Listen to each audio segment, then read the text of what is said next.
क्या नबी मुकर्रम सल्लल्लाहु अलैहि वसल्लम अपनी कब्र में ज़िंदा हैं? और क्या बाकी अंबिया भी अपनी कब्रों में ज़िंदा हैं? मोहतरम नाज़रीन, नबी मुकर्रम सल्लल्लाहु अलैहि वसल्लम और आपसे पहले आने वाले तमाम अंबिया अलैहिमुस्सलातु वस्सलाम अपनी कब्रों में ज़िंदा हैं, मगर उनकी ज़िंदगी दुनिया वाली ज़िंदगी नहीं है, वो बरज़खी ज़िंदगी है। ये हमेशा से लेकर आज तक तमाम अहले सुन्नत वल जमात का अक़ीदा है। बरज़खी ज़िंदगी का शऊर, उसका इल्म दुनिया में किसी को हासिल करना मुमकिन नहीं है, उसकी समझ ही नहीं आ सकती बरज़खी ज़िंदगी की। जिस तरह अल्लाह रब्बुल आलमीन ने कुरान मजीद में इरशाद फरमाया, वला तक़ूलू लिमन युक़तलु फ़ी सबीलिल्लाहि अमवातुन बल अहयाउन वलाकिन ला तशऊरून। जो अल्लाह की राह में कत्ल कर दिए जाते हैं उन्हें तुम मुर्दा मत कहो, बल्कि वो ज़िंदा हैं, लेकिन तुम उनकी ज़िंदगी की समझ नहीं रखते, तुम्हें उनकी ज़िंदगी की समझ नहीं है। तो शुहदा को अल्लाह ने मुर्दा कहने से मना फरमा दिया और सराहत कर दी कि वो ज़िंदा हैं।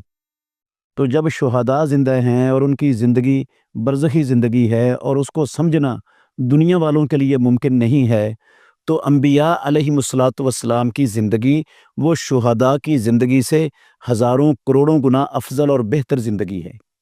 बरज़खी ज़िंदगी में सबसे आला तरीन ज़िंदगी अगर किसी को मुयस्सर है तो वो अंबिया अलैहिमुस्सलातु वस्सलाम को है, लेकिन उसका दुनिया वाली ज़िंदगी से ना कोई ताल्लुक़ है, ना कोई लिंक है, ना वो दुनिया वालों की किसी बात को सुनते हैं, ना वो दुनिया वालों की कोई ख़बर रखते हैं और ना उनको पता है दुनिया में क्या हो रहा है। ये बरज़खी ज़िंदगी जो है ना, ये सिर्फ़ अंबिया अलैहिमुस्सलातु वस्सलाम को नहीं, तमाम ईमान वालों को भी हासिल है बरज़खी ज़िंदगी। हत्ता कि तमाम कुफ़ार को भी हासिल है बरज़खी ज़िंदगी। सारे काफ़िर भी बरज़ख में ज़िंदा हैं। मुसलमानों का अहले सुन्नत वल जमात का मुसल्लमा अक़ीदा है कि अज़ाब क़ब्र बरहक़ है। जो नेक हैं, सालेहीन हैं, मुत्तकी परहेज़गार हैं, उनको कब्र में नेमतें मिलती हैं, उनके लिए जन्नत का बिछौना बिछा दिया जाता है, जन्नत की खिड़की खोल दी जाती है जहाँ से उनके लिए हवा और खुशबू आती है। और जो बेईमान हैं, काफिर हैं, उनके लिए जहन्नम का बिछौना बिछा दिया जाता है और जहन्नम की तरफ से खिड़की खोल दी जाती है और उनके ऊपर फरिश्ते मुकर्रर कर दिए जाते हैं जो हथौड़ों से उनको मारते हैं। तो ये अज़ाब कब्र का हक होना, ये बात दलील है इस बात की कि बरज़ख में काफिर भी ज़िंदा हैं, सारे काफिर ज़िंदा हैं। अगर उनकी ज़िंदगी ना मानी जाए तो फिर अज़ाब कब्र किस बात का? अज़ाब कब्र तो फिर ख़त्म हो गया। ये ज़िंदगी बरज़खी है, दुनिया वाली दुनियावी ज़िंदगी नहीं है, उसको दुनियावी ज़िंदगी पर क़ियास नहीं किया जा सकता।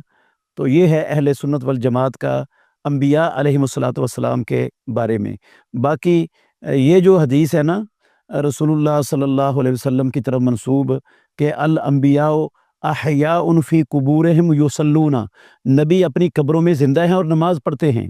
ये हदीस पाए सबूत को नहीं पहुँचती, सनदन ये कमज़ोर है, ज़ईफ़ है, ये रसूलुल्लाह सल्लल्लाहु अलैहि वसल्लम का फरमान नहीं है।